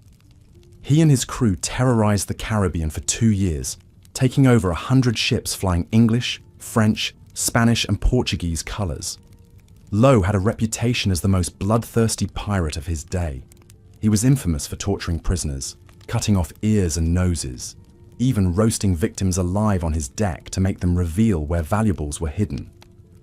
In May 1722, Lowe's flotilla captured a large Portuguese treasure ship near Madeira. It was carrying gold dust and bars, jewels, and 1,200 chests of sugar, a huge haul. Lowe's men forced the passengers and crew onto the deck, stripped them naked, and then hacked them to pieces one by one and threw the bodies overboard, howling with glee. But just a year after this massacre, Lowe's luck ran out. While cruising near the Azores, his ship was overtaken by a British man of war, the HMS Greyhound. After a bloody battle, Lowe escaped capture by leaping into a small boat and fleeing with a few men, but he had nowhere to run. In the end, he was left adrift in a tiny pinnace, without adequate food or water. Lowe was never seen again. Some say he died a lingering death, starving alone and raving mad on the open sea. A fitting end, perhaps, for such a vicious killer, but also a reminder of the delusions of grandeur that led so many desperate men to the pirate life in the brutal era of the Golden Age. The promise of freedom and riches all too often delivered only a world of suffering and a lonely, anonymous demise. As the Golden Age waned in the 1720s, the colonial officials were eager to make an example of any pirate crews they managed to capture. The British Navy had clamped down and was aggressively hunting pirates throughout the Caribbean. Trials of pirates became media sensations in London, with crowds flocking to see the notorious villains in the dock. Daring tales of their crimes were rushed into print in popular pamphlets and newspapers. The pirate captain Bartholomew Roberts, known as Black Bart, was a prime target for the pirate hunters. As the sun dipped below the horizon, the pirate ship came alive with activity. The crew scrambled to light lanterns and torches, casting an eerie glow over the weathered deck. In the flickering light, the captain emerged from his cabin, his long coat billowing in the evening breeze. He surveyed his men with a steely gaze, taking note of their haggard appearance and weary expressions. Life aboard a pirate ship was not for the faint of heart. The conditions were cramped, filthy, and often violent. The average crew member had little more than a few square feet of personal space, usually just a hammock strung between the gun decks. Privacy was a luxury that few could afford, and the constant proximity to so many unwashed bodies made for a pungent and unpleasant atmosphere. The ship itself was a floating petri dish of disease and infection. Without proper sanitation or medical care, illnesses spread like wildfire through the close quarters. Scurvy was a particularly feared affliction, caused by a lack of fresh fruits and vegetables in the pirates' diet. As the disease progressed, the gums would swell and bleed, teeth would loosen and fall out, and old wounds would reopen. The sufferer would be racked with fever, joint pain and fatigue, until finally succumbing to a slow and agonizing death. One such victim was a young pirate named Jack, barely out of his teens. He had joined the crew in search of adventure and riches, but after months at sea with nothing but salted meat and hardtack to eat, the first signs of scurvy began to appear. At first, he tried to hide his symptoms, fearing that he would be seen as weak and unfit for duty. But as the disease ravaged his body, it became impossible to conceal. The ship's surgeon, such as he was, could do little to help. His medical knowledge was rudimentary at best, and his tools were often rusty and unsterilized. He prescribed a poultice of urine and gunpowder to be applied to Jack's bleeding gums, but it only served to increase his agony. As the young pirate's condition worsened, he became a pariah among the crew, shunned and avoided like a leper. In desperation, Jack sought out the captain, hoping for a reprieve from his duties so that he might rest and recover. But the captain was not a man given to mercy. He saw illness as a sign of weakness, and weakness had no place on his ship. With a sneer of contempt, he ordered Jack to return to his post, despite his obvious suffering. For days, Jack struggled to keep up with the demands of shipboard life, his body racked with pain and his mind clouded by fever. He stumbled through his duties, leaving smears of blood on the ropes and railings as he went. At night, he would collapse into his hammock, too exhausted even to remove his boots. Finally, during a particularly stormy watch, Jack's strength gave out. He collapsed on the deck, his body convulsing in agony. The crew stepped over and around him, too busy with their own tasks to spare him a second glance. It was there, sprawled on the wet and splintered wood, that Jack took his final breath. Just another casualty of the pirate life. His body was unceremoniously tossed overboard, disappearing into the churning waves without so much as a prayer. Such was the fate of many who embarked on a life of piracy. If disease didn't claim them, then battle or execution surely would. Combat was a brutal and bloody affair, with no quarter given or expected. Pirates were known for their ferocity in battle, wielding cutlasses and flintlock pistols with deadly skill. But even the most seasoned fighter could fall victim to a well-placed musket ball or cannon blast. Those who survived the fight often wished they hadn't. Wounds quickly became infected in the unsanitary conditions aboard ship, and amputation was the most common treatment for serious injuries. The ship's surgeon would hack off the damaged limb with a saw, cauterizing the stump with boiling tar to prevent bleeding. If the patient was lucky, he would merely pass out from the pain. If not, his screams would echo through the ship for hours on end. Even if a pirate managed to avoid death by illness or injury, he still faced the constant threat of capture and execution. The British Navy and other maritime powers had no mercy for those who engaged in piracy, seeing them as the lowest form of criminal scum. Captured pirates were often subjected to brutal interrogations and torture before being publicly hanged as an example to others. One of the most famous victims of this fate was the notorious pirate captain Charles Vane. A man of fearsome reputation, Vane had terrorized the Caribbean for years, amassing a fortune in plundered gold and jewels.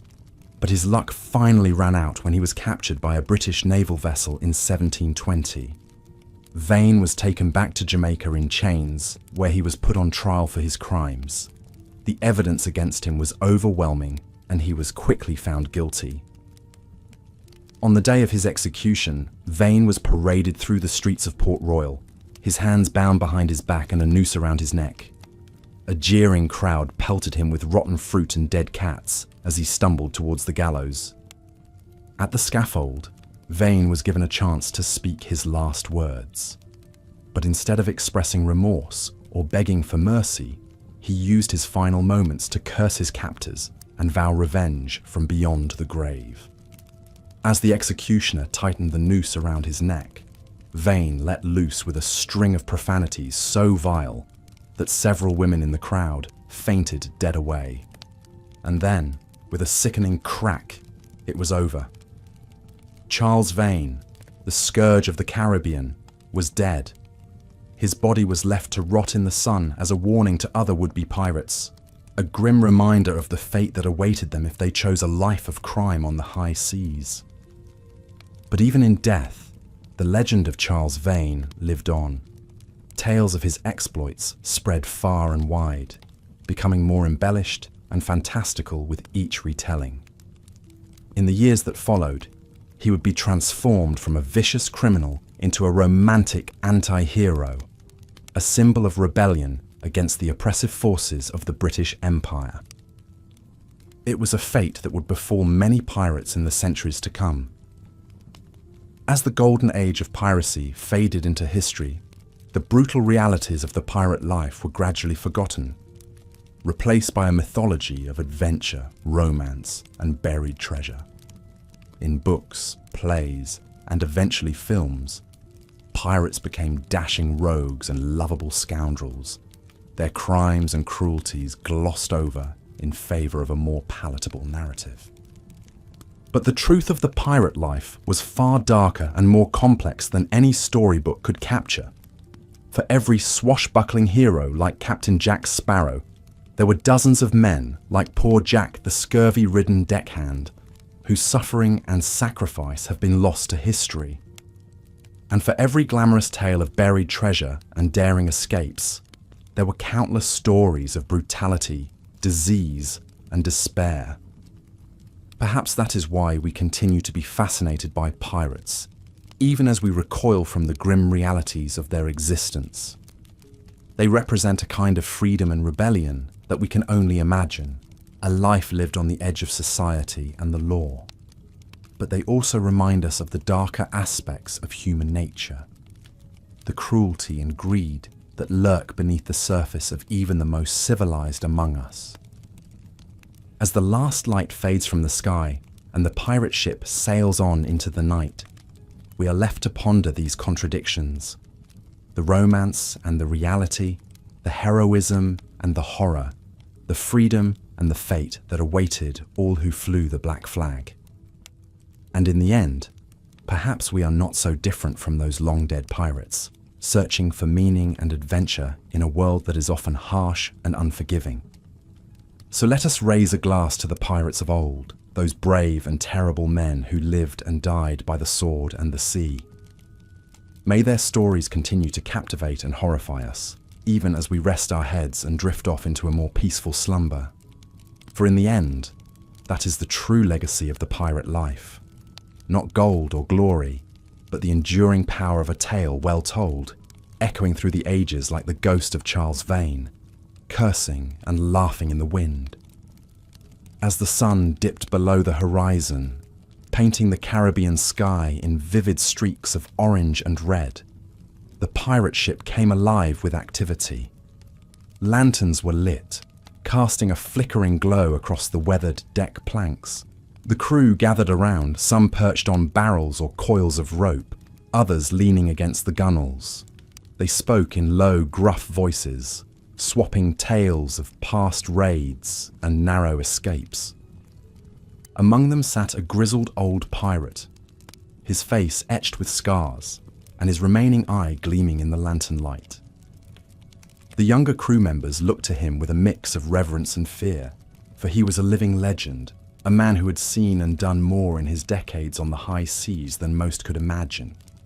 As the night wore on and the rum flowed freely, the old pirate began to spin a yarn. His voice was low and rough, like the scrape of barnacles on a ship's hull. The crew leaned in closer, hanging on his every word. "You think you know what it means to be a pirate," he rasped, his gaze sweeping over the assembled faces. "You think it's all about the gold and the glory, the freedom of the open sea. But let me tell you, lads, there's a price to be paid for this life. A steep price, and not just in coin." He took a long swig from his tankard, wiping his mouth with the back of his hand. "I've seen things that would turn your hair white. Men drowning in their own blood, crying for their mothers as they slipped beneath the waves. Scurvy-ridden wretches, their gums bleeding and their teeth falling out, and the stench of a ship after months at sea, with no fresh water to wash away the filth and the rot." The old pirate shook his head, his eye distant with memory. "Aye, there's a reason they call it the devil's own trade. You might think you're free out here, but the sea's a harsh mistress. She'll take everything you have, and then she'll take some more." He leaned back, the lamplight playing across the deep lines of his face. "Take me own sorry tale. I was a young lad, not much older than some of you, when I first set foot on a pirate deck. Thought I'd left all my troubles behind on land. But I was wrong. Dead wrong. The old pirate's gaze turned inward, his voice dropping to a whisper. Me first captain was a right bastard, a cruel man with a temper like a hurricane. He'd flog ye for looking at him sideways, and heaven help ye if ye crossed him. I saw him keel-haul a man once, just for snitching an extra ration of rum. Poor sod was half drowned and bleeding from 100 cuts by the time they hauled him up. Didn't even last the night. He sighed, his shoulders slumping. And that was just the start of it. We'd go weeks, sometimes months without setting foot on dry land, living on nothing but mouldy biscuits and rancid water.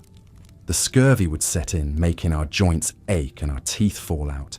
And the rats. Dear God, the rats. You couldn't sleep for fear of them biting your fingers and toes. The crew shifted uneasily, some casting nervous glances at the dark corners of the deck. The old pirate paid them no mind, lost in his grim recollections. We'd raid any ship we came across, no matter how small the prize. Had to, just to keep ourselves fed and watered. The fighting was fierce and bloody, cutlasses clashing and pistols flashing in the smoke. I saw men gutted like fish, their entrails spilling out on the deck. Saw heads cleaved clean in two, brains splattering. He trailed off, his eye haunted. For a long moment, the only sound was the creaking of the ship's timbers and the gentle lap of waves against the hull.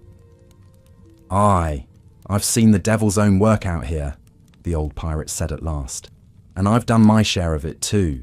You don't survive long in this life without getting your hands dirty, without losing a piece of your soul. He looked up, his gaze fixing on the youngest member of the crew, a mere boy with wide, frightened eyes. You still want to be a pirate, lad, after hearing all that? The boy swallowed hard, his face pale in the lantern light. But he nodded, his jaw set with grim determination. The old pirate sighed, shaking his head. Then you'd best pray you never live long enough to regret it, he said softly. For the sea's a cruel mistress, and piracy's a crueler trade. You'll pay for your freedom, lad. One way or another, you'll pay. With that, he pushed himself to his feet, his joints creaking like old timbers. The crew parted before him as he stumped across the deck, disappearing into the shadows of the aft cabin. For a long while after he had gone, no one spoke. They sat in silence, each lost in their own thoughts, their own dark imaginings of what the future might hold. For to be a pirate in the golden age was to court death and damnation with every breath. It was to live on the knife's edge between freedom and oblivion, never knowing which way the blade might fall. And yet, for some, that very danger was a siren's call, a temptation too powerful to resist. For in a world of grinding poverty and brutal oppression, the lure of the pirate life shone like a beacon, promising riches and glory beyond imagining. But as the old pirate had warned, that promise came with a price. A price measured in blood and suffering, in shattered lives and lost souls. For to be a pirate was to be forever an outcast, hunted and reviled by the very society that had spawned you. It was to live in constant fear of the noose and the gibbet, of the slow, agonizing death that awaited all who dared to fly the black flag. And yet, for a brief, shining moment in history, the pirates of the Golden Age had blazed like comets across the Caribbean sky. They had lived as kings and died as legends, their names and deeds immortalized in song and story. But behind the myth and the romance lay a darker truth, a reality steeped in blood and brutality.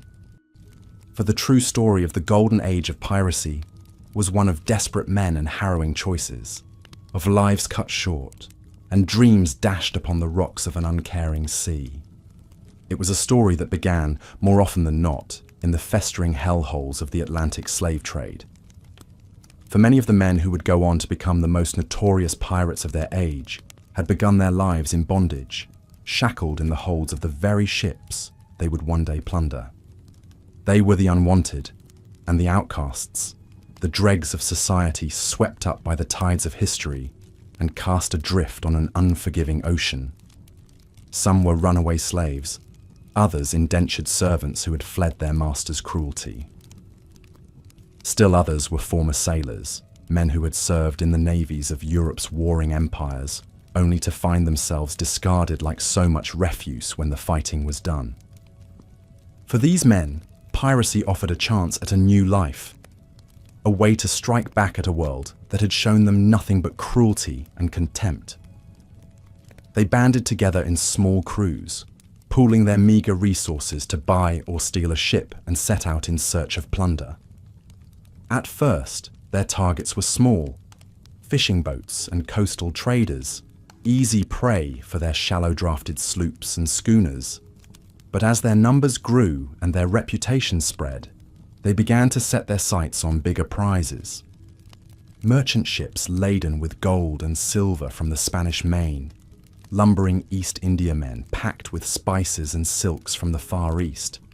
These were the prizes that drew the pirates like moths to a flame, promising riches beyond their wildest dreams. But the reality of life aboard a pirate ship was far from the romanticized image of adventure and camaraderie. Conditions were brutal, with cramped quarters, meager rations, and constant exposure to the elements. Disease was rampant, with outbreaks of dysentery, yellow fever, and malaria claiming countless lives.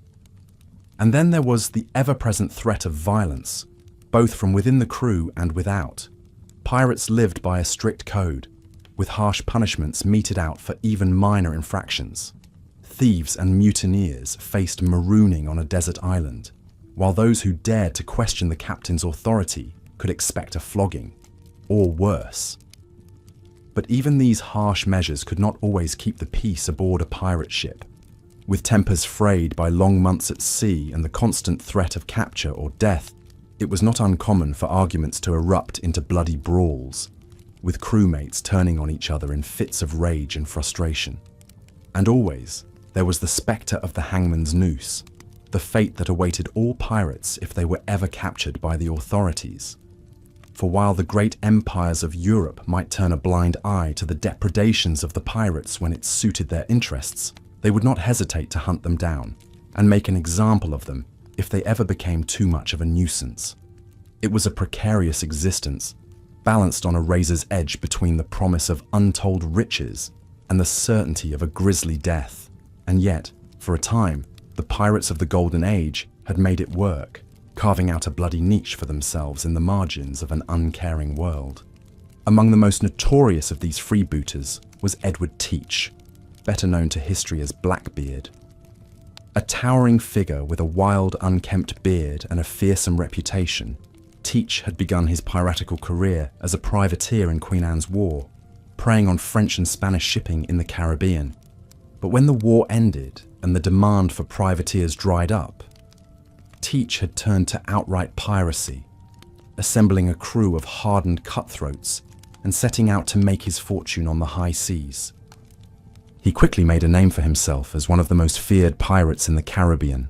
His very appearance, with his long, braided beard, and his habit of lighting fuses in his hair before battle, enough to strike terror into the hearts of his victims. But for all his fearsome reputation, Teach was also known as a cunning and charismatic leader, one who inspired fierce loyalty in his crew. He was said to be a fair and generous captain, dividing the spoils of his raids equally among his men, and never hesitating to put his own life on the line in battle. It was this combination of ruthlessness and charisma that made Blackbeard such a formidable foe, one who would plague the shipping lanes of the Caribbean for years before finally meeting his end at the hands of a Royal Navy expedition in 1718. But even in death, the legend of Blackbeard lived on, his name and deeds immortalized in the annals of pirate lore. For in an age when life was cheap and death came swiftly, the pirates of the Golden Age had seized their moment in the sun, living fast and dying young in a blaze of glory. And yet, for all their bravado and daring, The reality of life as a pirate was far from the romantic ideal. It was a brutal, unforgiving existence, one in which every day was a struggle for survival against the elements, against disease and starvation, and against the constant threat of capture and execution.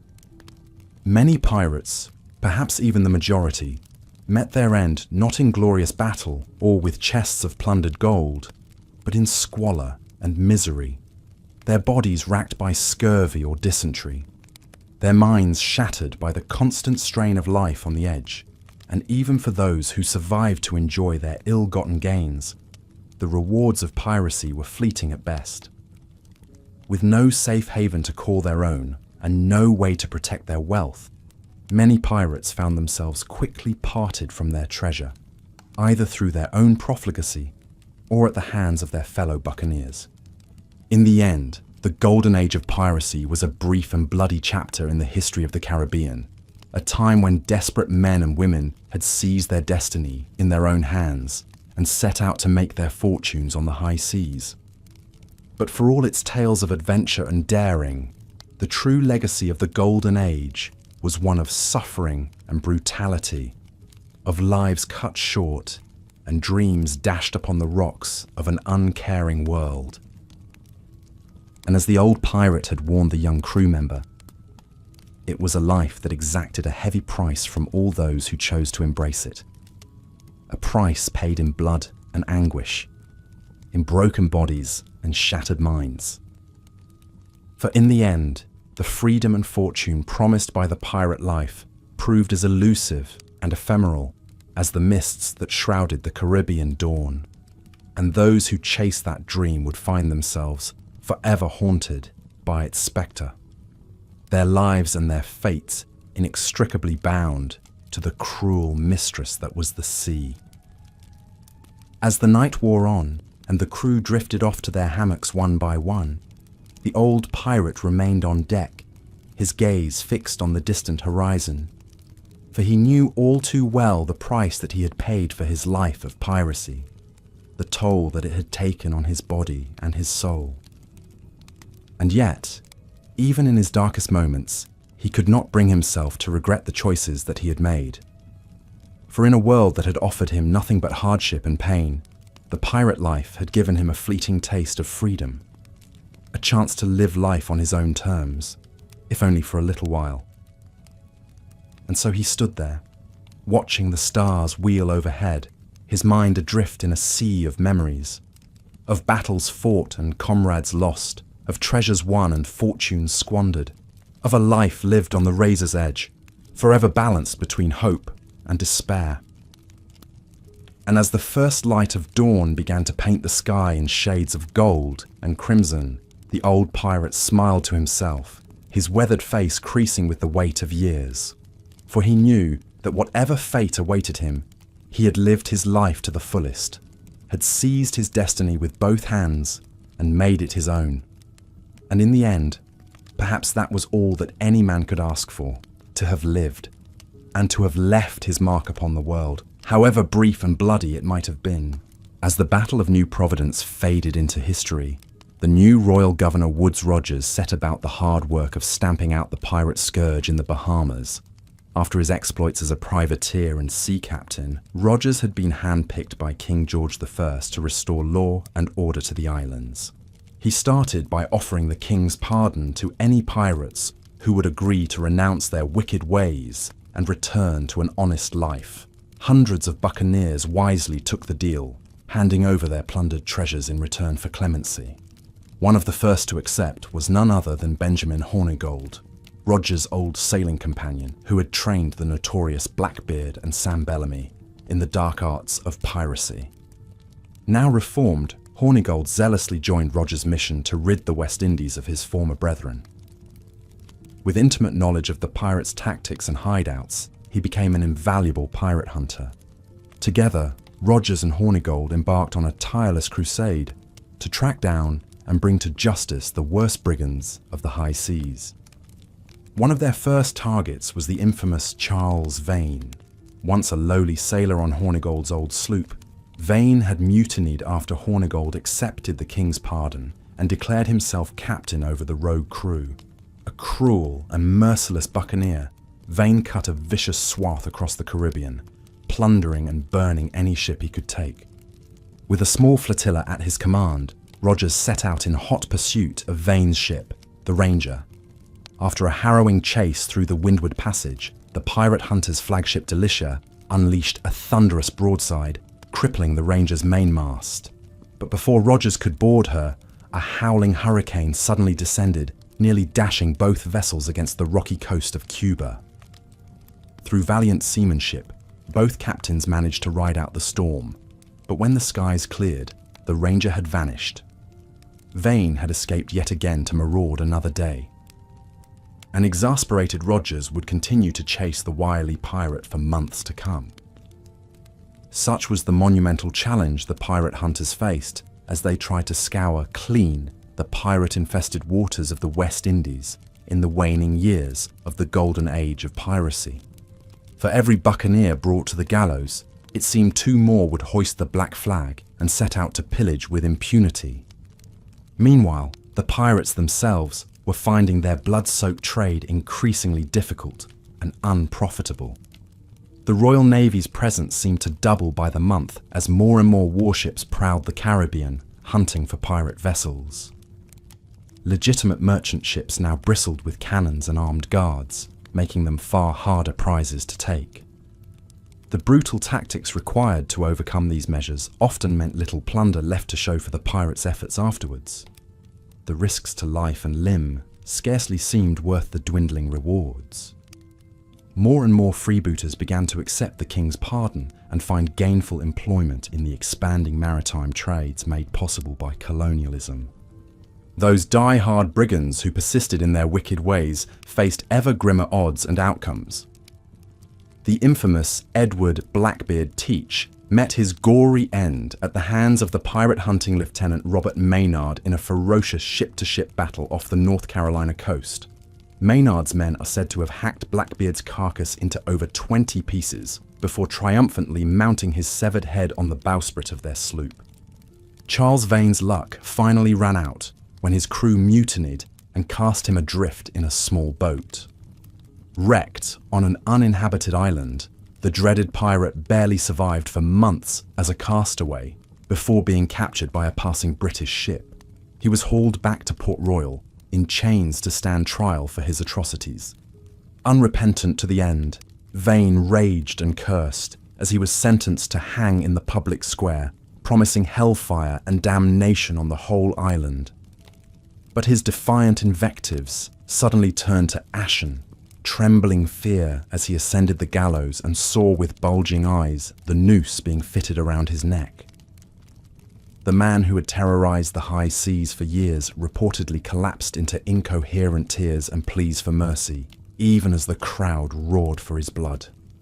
In a final indignity, the hangman's rope snapped on the first attempt, prolonging Vane's agonized demise as he twitched and wheezed through a horrifically botched second hanging.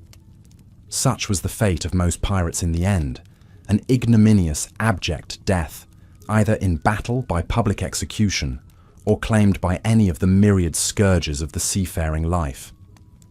A fortunate few managed to cheat the hangman and hell by retiring with their plunder.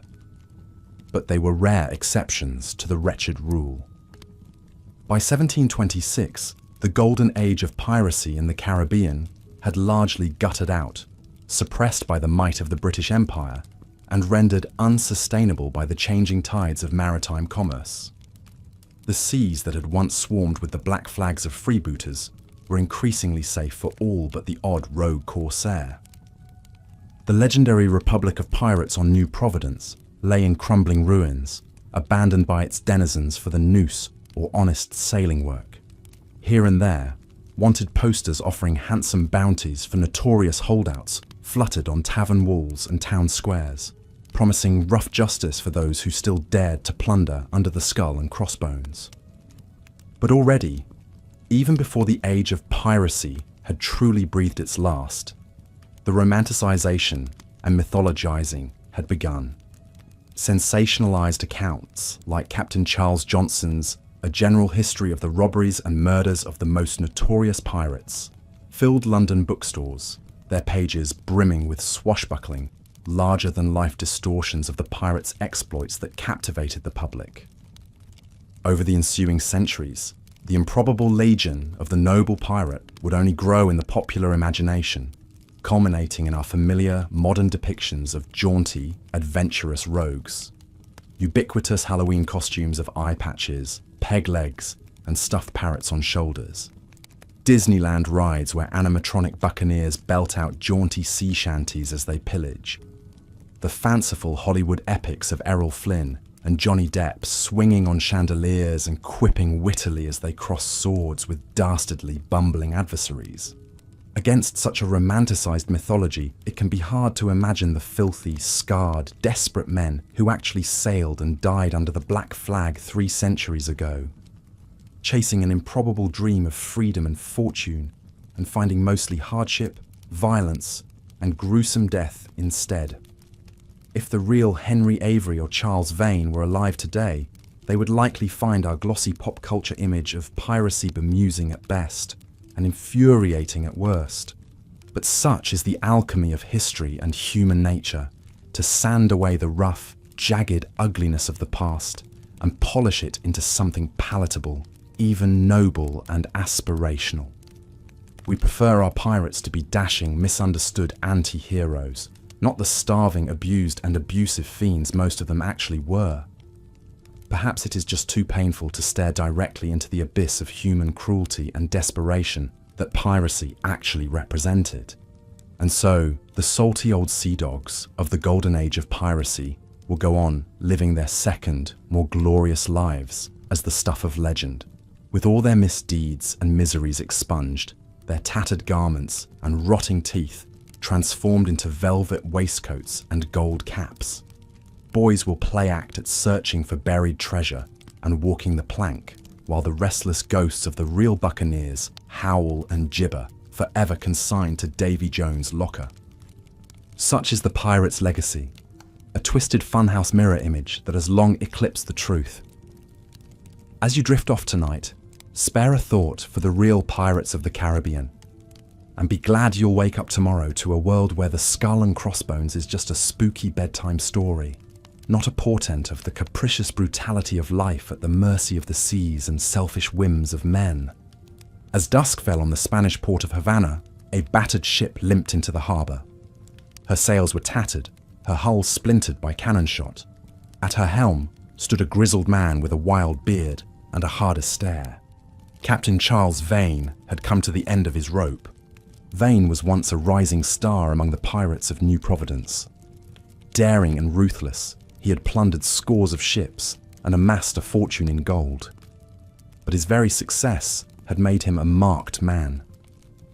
The British Crown had placed a huge bounty on his head, dead or alive. His former ally, the pirate hunter Benjamin Hornigold, now pursued him relentlessly across the Caribbean. In his final months, Vane's luck had turned. His crew, their faith shaken by too many close scrapes, had threatened mutiny. With the net closing in, Vane hatched a desperate plan. He would beach his beloved ship, the Ranger, and escape inland with his treasure. From there, he hoped to bribe a merchant captain to smuggle him back to England, where he could start a new life. But it was not to be. As Vane and his men rowed ashore by moonlight, a shot rang out from the tree line. Then another. Hornigold's men had lain in wait, tipped off by a traitorous member of Vane's crew. Musket balls struck the longboat, splintering wood and flesh. Vane dove overboard, leaving his treasure and his dying crewmen behind. For 2 grueling days and nights, an injured Vane struggled through the steamy jungle, evading search parties and fighting off the agonizing pain of his wounds. But in the end, exhaustion and blood loss took their toll. Collapsing by a creek bed within sight of Havana's walls, his strength finally failed him. In his fevered dreams, Vane saw again the faces of the men he had left behind, the loyal ones he had failed, the traitors he longed to punish. But when he awoke, it was to the cocking of a pistol in his face. A detachment of British soldiers, alerted by the Spanish authorities, had found his hiding place. Vane was shackled and brought back to Port Royal in chains to stand trial. The verdict, a foregone conclusion, came swiftly: guilty of piracy on the high seas, to be hanged by the neck until dead. In his final days, Vane penned a letter to the world, unrepentant to the last. I must say I have, in my day, passed through many perils and hardships on the account of King George, and was badly rewarded in the end. Therefore, I owe England or King George no allegiance whatsoever. I promise to pay the reward to any man who takes me, except to an Englishman or the English nation. On a grey morning in March 1721, Charles Vane mounted the scaffold before a jeering crowd, the noose placed around his neck. Asked for his final words, he fixed his executioner with a defiant glare. "Damnation seize my soul if I give you quarters or take any from you." And with that, the trapdoor dropped and Vane plummeted to his death, kicking and choking as the rope snapped taut. Vane's body hung for days in Port Royal harbour, a gruesome warning to any who would follow the sweet trade. But in death, as in life, Vane refused to follow the script. According to local legend, his restless ghost lingered, haunting the sites of his greatest defeats. For the pirate captains who outlived Vane, his grim end was a stark reminder of the price of their brutal way of life. One by one, the infamous outlaws of the Golden Age would meet similar fates, dancing the hempen jig at Execution Dock, or falling in bloody last stands against superior forces. Blackbeard, shot down off North Carolina, his headless corpse thrown unceremoniously overboard. Bartholomew Roberts, the dread Black Bart, felled by grape shot off Africa as his crew abandoned him. Charles Bellamy and Sam Bellamy, wealthy pirate lords, drowned in shipwrecks along with their plundered gold. By the late 1720s, the glory days of the pirates were fading into memory. The European nations, their coffers drained by pirate depredations, at last united in their resolve to stamp out the scourge. Under pressure from the Royal Navy's pirate hunters and its growing fleet of nimble sloops, the great pirate bands unravelled. Their camps in Madagascar and New Providence were sacked, their secret harbours exposed. Scores were captured and executed, their sun-bleached skulls impaled on spikes as a public warning. Even those few pirate captains who survived the crackdowns and cutlasses soon found their way of life untenable. By the 1730s, the old wooden merchant ships, ponderous and vulnerable, were giving way to sleeker, faster, and better armed vessels. At the same time, a peacetime lull had glutted the maritime labour market, making recruits harder to find and less eager to risk the noose. A world that had once grudgingly tolerated the sea dogs as a necessary evil now closed ranks against them. Governors who had once turned a blind eye now followed a zero-tolerance policy, swiftly arresting any brigand who dared show his face in port. Wealthy merchants, their patience exhausted, hired private security in the form of armed merchantmen, a scourge nearly as fierce as the pirates themselves. And so, by degrees, the golden age of piracy guttered and went out like a spent candle. A few stubborn holdouts, like the notorious Edward Lowe, would continue to prowl the waves into the 1740s. But theirs were an increasingly desperate, tenuous existence, always one betrayal or mischance away from the yardarm. As the age of sail gave way to the age of steam, as the world's great empires carved up the map, the freewheeling world of the pirates passed into legend. In the popular imagination, the swashbuckling rogues of the Caribbean would take on a romantic sheen, their exploits celebrated in books and songs and tall tales. But the hard men who had actually lived the pirates' brutal life knew better. For them, piracy had been a revolt born of desperation, a life of squalor and violence and ever-present death, with precious little of the storybook glamour. When pirate captain Sam Bellamy told a captive that he and his men were Robin Hood's men, serving a crude form of social justice, his hostage scoffed openly. What would these scarred and haunted men, their backs flayed by the lash, their minds and bodies wrecked by hardship, make of their legend? Of the children's tales that made heroes of their kind, the theme park rides celebrating their blood-soaked freedom, the fairer sex that once shunned them as the blackest villains now swooned for the merest hint of eyeliner and a tricorn hat. Irony of ironies for these forsaken pariahs. In death, the pirates had finally stolen the rarest prize of all, immortality. But you needn't take it from me. As you drift off tonight, simply imagine asking Blackbeard or Vane yourself. Picture sidling up to Anne Bonny in some raucous, flea-bitten dockside tavern, pressing a mug of grog into her mangled hand. A pirate's life for me, eh? You wink roguishly. Yo-ho-ho, and really bad eggs.